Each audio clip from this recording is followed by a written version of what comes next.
Hello everyone, welcome back to my channel. I am Garima Singh and in this video we'll be continuing with our very first chapter of Indian economy on the eve of independence. So continuing with our very first chapter of Indian economy, which is Indian economy on the eve of independence. हमने अभी तक पढ़ा how the Britishers exploited our different sectors, right? While discussing, we have completed our agriculture sector, our industry sector, and we have seen how the Britishers exploited these sectors. Now moving ahead further in this chapter, we have foreign trade under the British rule. Okay, so when we talk about India prior to British rule, जब तक Britishers नहीं थे, यहाँ India में आके उन्होंने अपना rule establish नहीं किया था, before that India our nation was an exporter. Exporter क्या होता है? एक्सपोर्ट करना क्या होता है? When we sell our goods from our nation to different part of the world. अपने देश से दूसरे देश में चीज़ें बेचना, एक्सपोर्ट करना. ओके, तो हम क्या चीज़ें एक्सपोर्ट करते थे? Finished goods. फिनिश्ड गुड्स क्या होते हैं?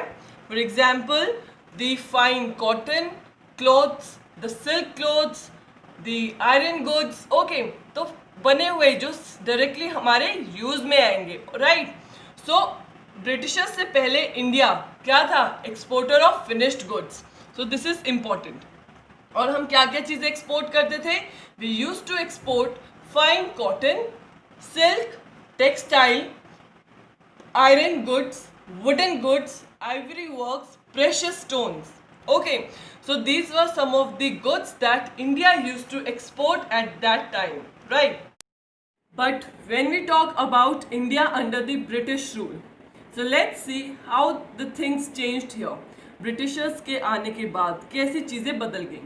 So India changed into the exporter of raw material. Raw material मतलब पहले हम पूरा फिनिश्ड गुड्स, बना बनाए सामान बेचते थे जो यूज होता था. ओके, बट नाउ अब क्या हुआ? हम सिर्फ रॉ मटेरियल, कच्चा सामान बेचते हैं.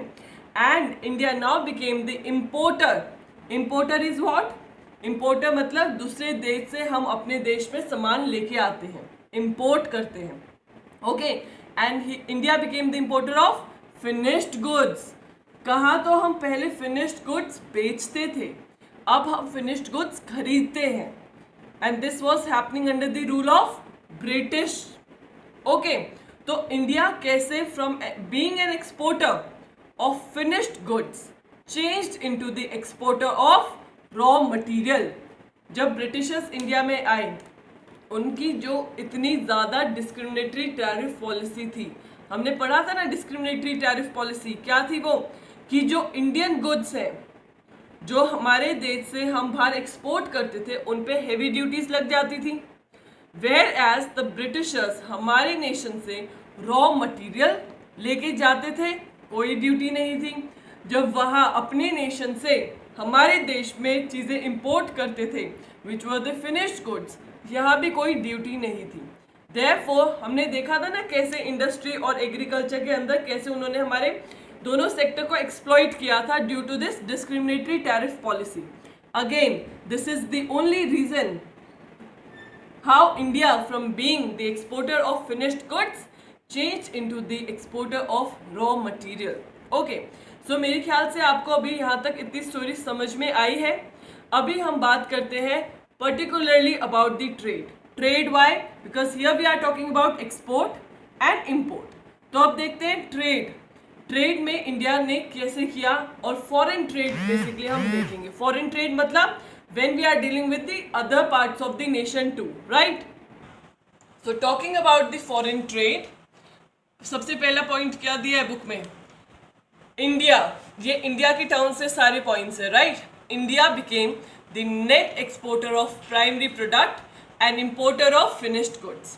प्राइमरी प्रोडक्ट मतलब जो हमारे रॉ मटेरियल हैं, ओके, उनको हम प्राइमरी प्रोडक्ट्स भी बोलते हैं. इस पॉइंट को तो मैंने अभी समझाया है आपको.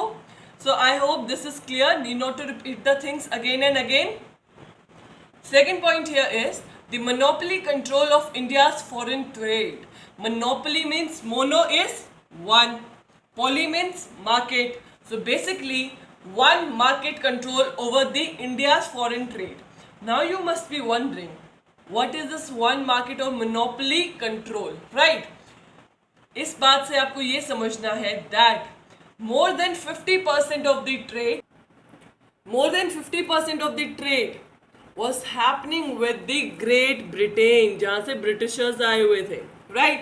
तो ब्रिटिशर्स के साथ ही हमारा more than 50% majority of the trade was happening with great Britain. Okay, तो बेसिकली फॉरेन ट्रेड, नाम का तो फॉरेन ट्रेड है, लेकिन हम मेजरली हम एक ही रीजन से ट्रेड कर रहे हैं, एक ही रीजन से व्यापार कर रहे हैं, which was great Britain, right? Now talking about the export and import thing, I have already explained to you that India was exporting the raw materials. This stands for export and this stands for import, and were importing the finished goods from the Britain. So अगर एक ही जगह से हमारा लेन then हो रहा है, हम यहाँ से रॉ मटेरियल ब्रिटेन को देते हैं, हमारे रॉ मटेरियल से they make the machine goods और वापस उन फिनिश्ड गुड्स को हमारे देश में आके बेचेंगे, तो उससे क्या होगा? एक ह्यूज मार्केट डेवलप होगी ब्रिटेन इंडस्ट्री की, क्योंकि सारा सामान कहाँ से आ रहा है?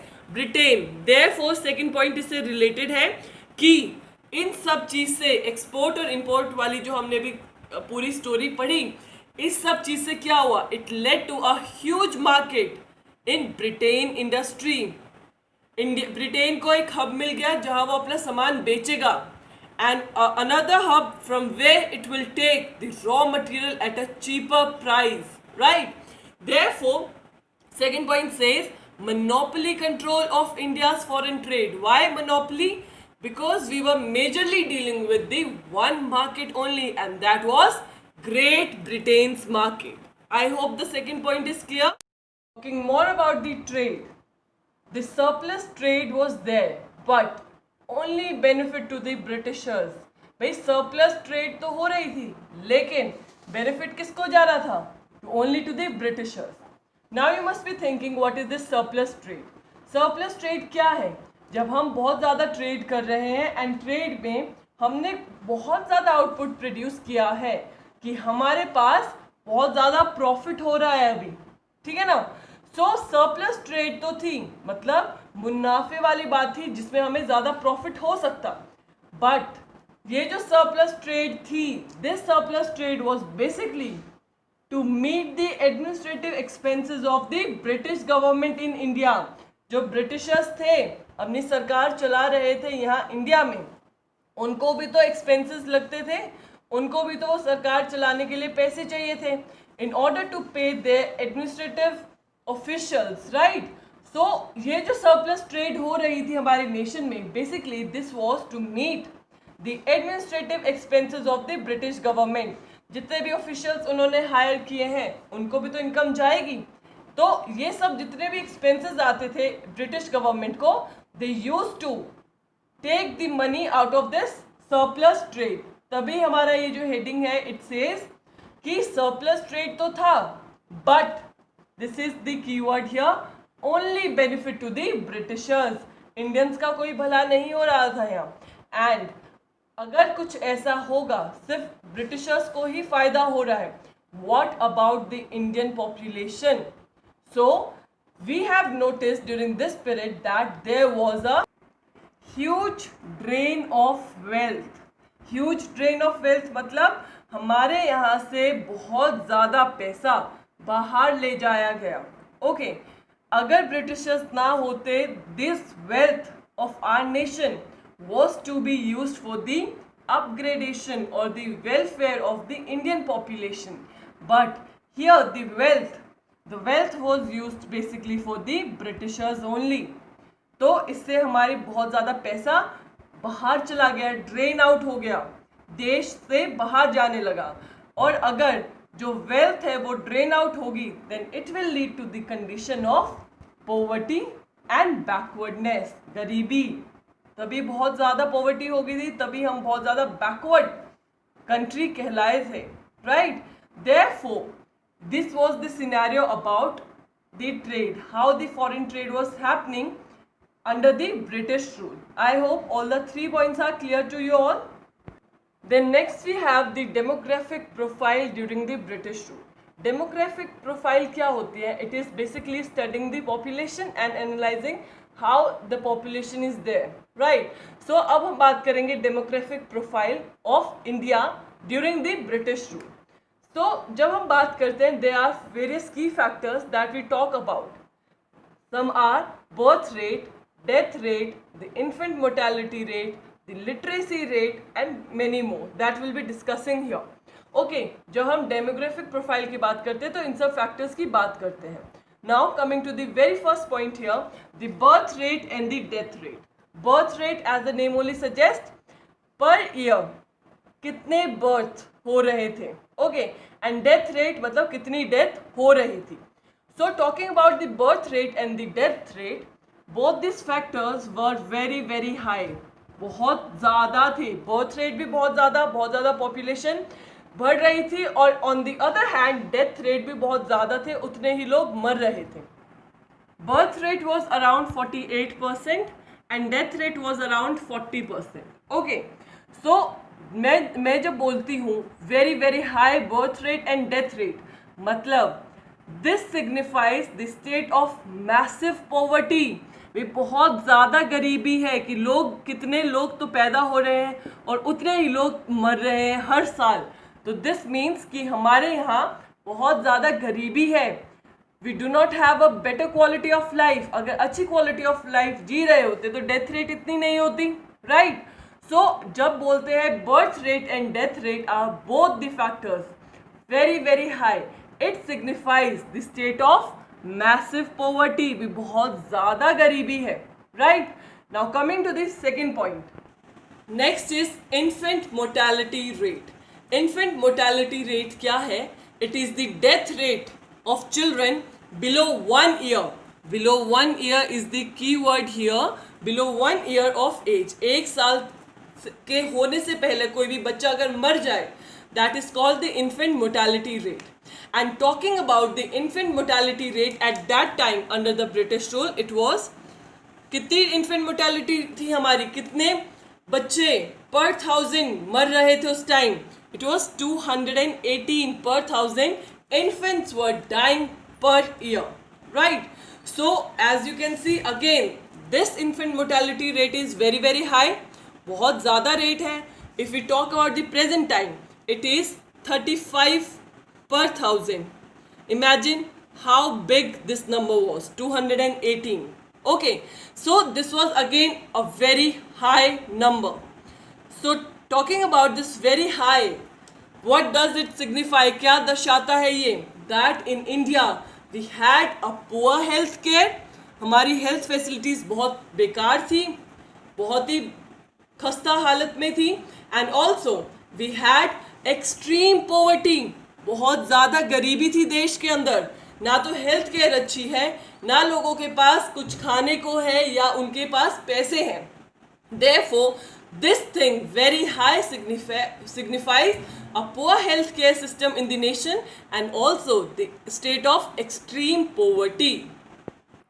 Third factor here is life expectancy. Life expectancy means average life of a person. In a country, what is the average life of a person? Right? भाई कितने average years तक कोई एक particular इंसान जीता है? So it was again very low. ये भी बहुत कम थी. Why? The average life was 32 years. 32 years he maximum लोग जी पाते थे. Whereas when we compare the average life of a person to the present time, it is 68 years. So it has increased, right?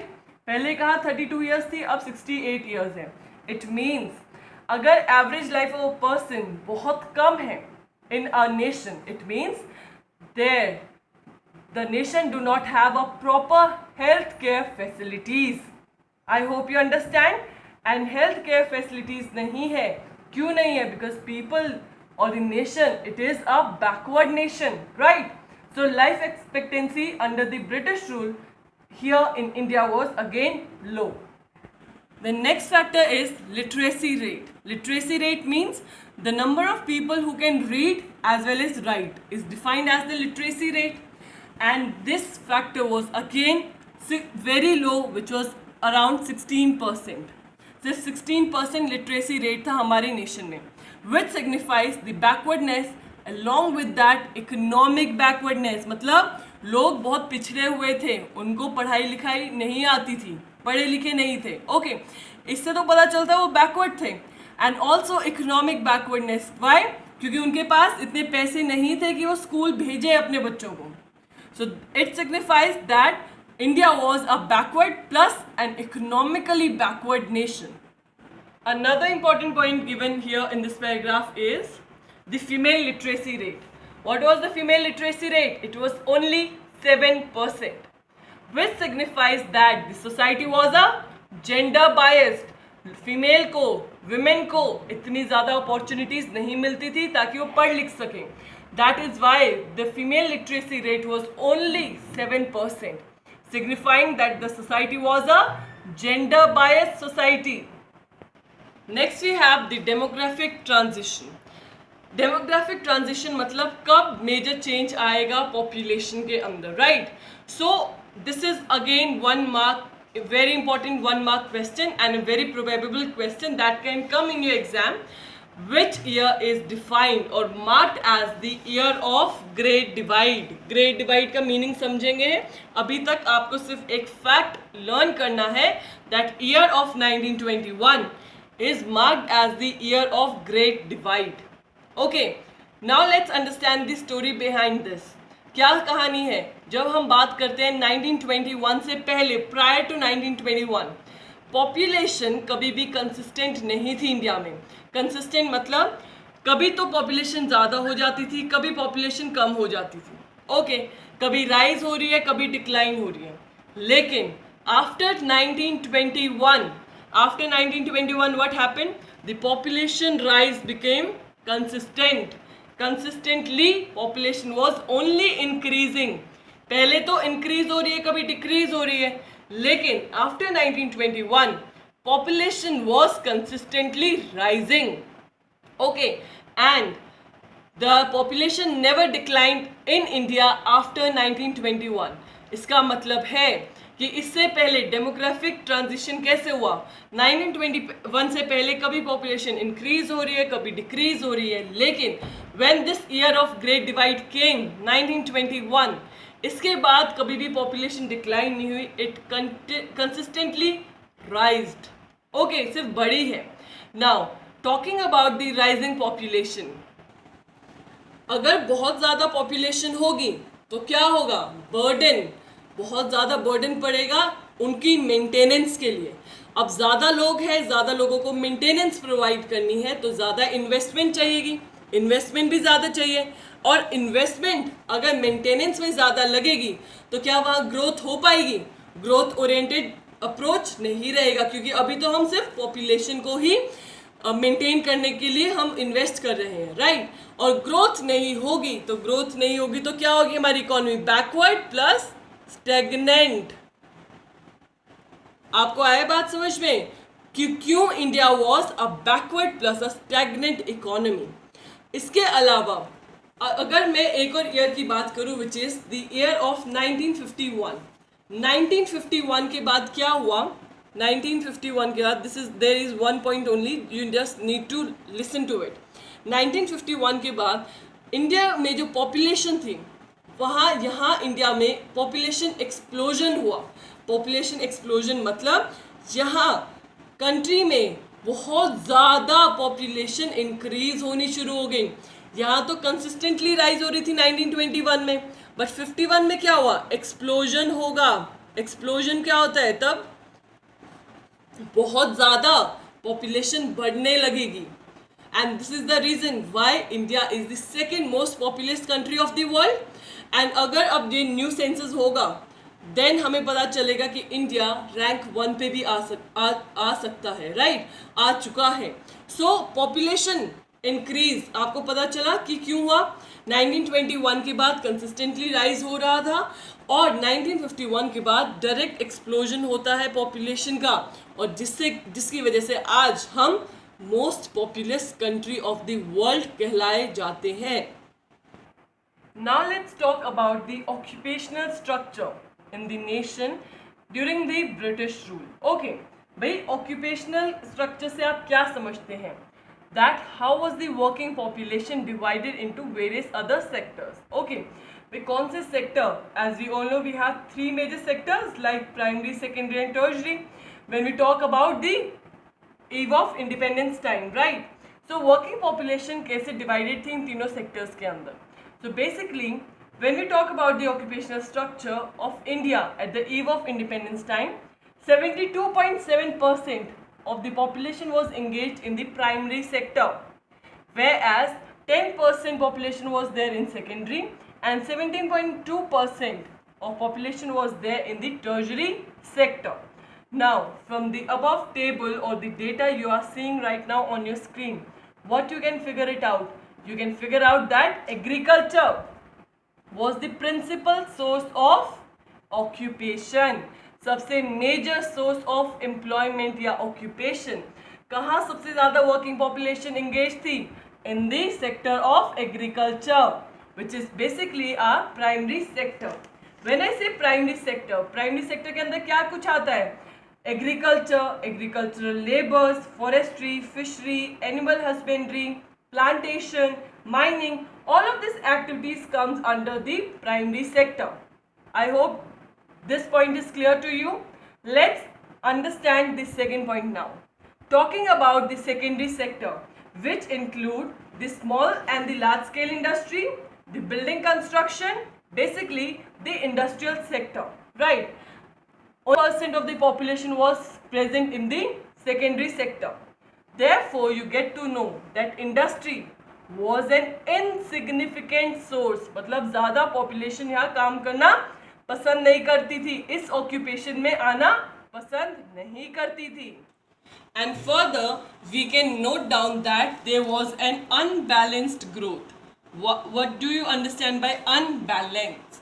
Balanced growth क्या है? तब हर sector, each sector grows at a equal pace, right? एक ही rate पे grow कर रहे हो तो balance growth है. एक सेक्टर दूसरे सेक्टर को ग्रो करने में हेल्प कर रहा हो, राइट? अनबैलेंस ग्रोथ क्या है? Only one sector is growing, rest of the sector remains backward और स्टेगनेंट, राइट? दूसरे सेक्टर में ग्रोथ नहीं होगी, बस एक ही सेक्टर में ग्रोथ हो रही है. Therefore at the eve of independence in India we have noticed the unbalanced growth. Unbalanced growth मतलब इक्वल ग्रोथ नहीं हो रही थी हर सेक्टर में. Why? Because the industries and the tertiary sector, which is my secondary and the tertiary sector, both the sectors were at infant stage. Infant मतलब infant क्या होता है? छोटा बच्चा, right? तो बिल्कुल ही infant stage पे थी, अभी शुरुआत होने वाली थी इसमें. कुछ खास ग्रोथ नहीं हुई थी because most of the population was engaged in the agriculture sector. Right? So this was all about the occupational structure of our nation on the eve of independence. Talking about the infrastructure की जब हम बात करते हैं तो we basically divide it into two major parts, economic and social changes. Economic changes के अंदर आते हैं हमारी ट्रांसपोर्टेशन कैसी थी, कम्युनिकेशन कैसी थी, पावर और एनर्जी कितनी थी, सप्लाई कितनी होती थी, हमारे यहाँ बैंकिंग फैसिलिटीज़ कैसी थी. Whereas when I talk about social change under infrastructure, it includes the educational facilities, the health facilities, the housing facilities, right? And both of these changes are required in a nation for the growth and development. अगर किसी nation में growth and development हो, आप चाहते हो कि बहुत अच्छी ग्रो करे और अच्छी डेवलपमेंट हो नेशन में, both this factors are very important, right? Economic changes भी होने चाहिए एंड सोशल चेंजेस भी होने चाहिए. So let's talk about the infrastructure of India at the eve of independence. So the railways and ports were developed. Railways और port उन्होंने develop किए थे. Why? Is it for the benefit of the Indian population or for the British?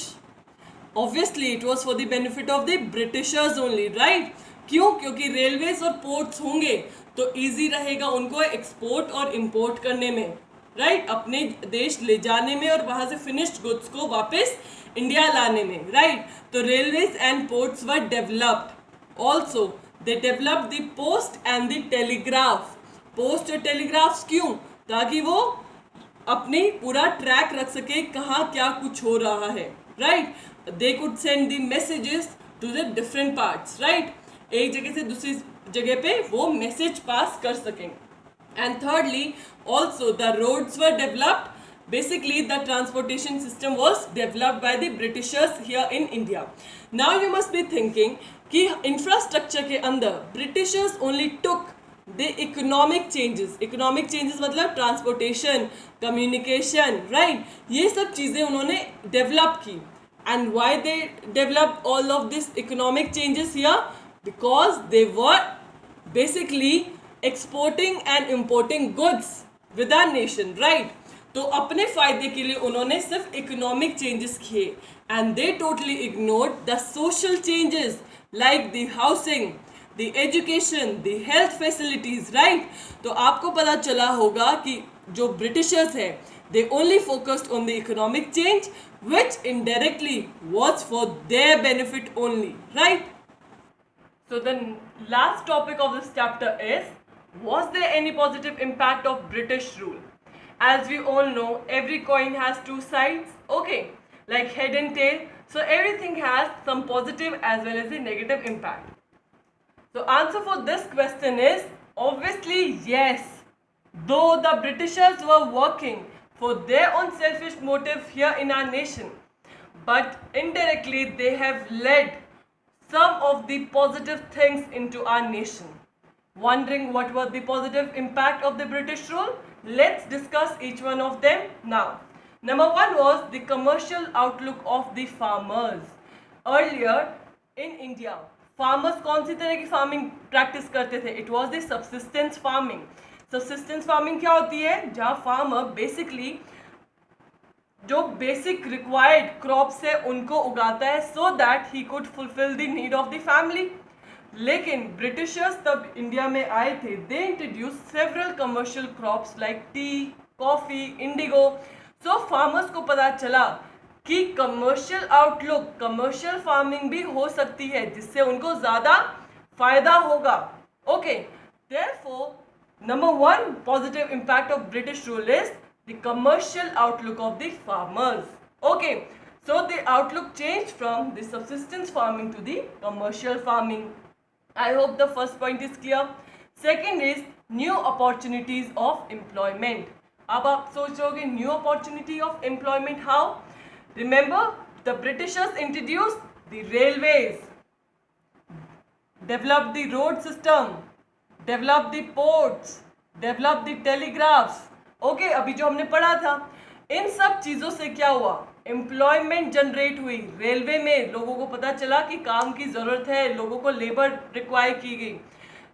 Roads पे transportation system में एक new type of employment opportunity मिली. Telegraph, port, सब जगह लोगों को न्यू एम्प्लॉयमेंट अपॉर्चुनिटीज मिल रही थी. आई hope this thing is clear.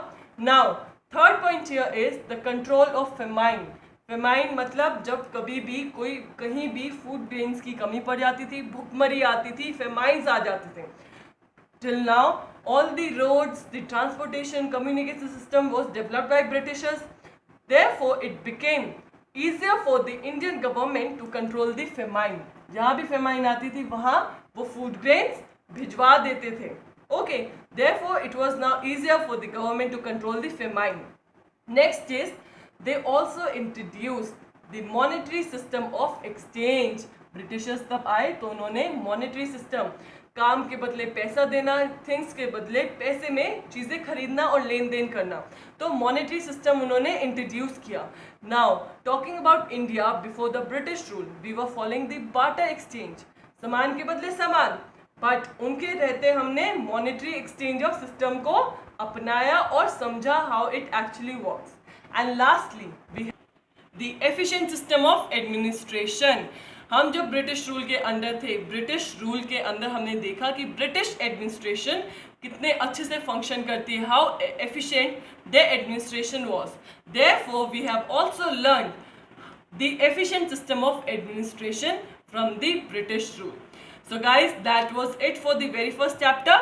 and we have now completed the entire chapter. I hope each and every point is clear to all of you. If you have any doubt regarding this chapter, you can feel free to comment down in the comment section below, and I'll make sure that I'll reach out to each one of you. Thank you for watching.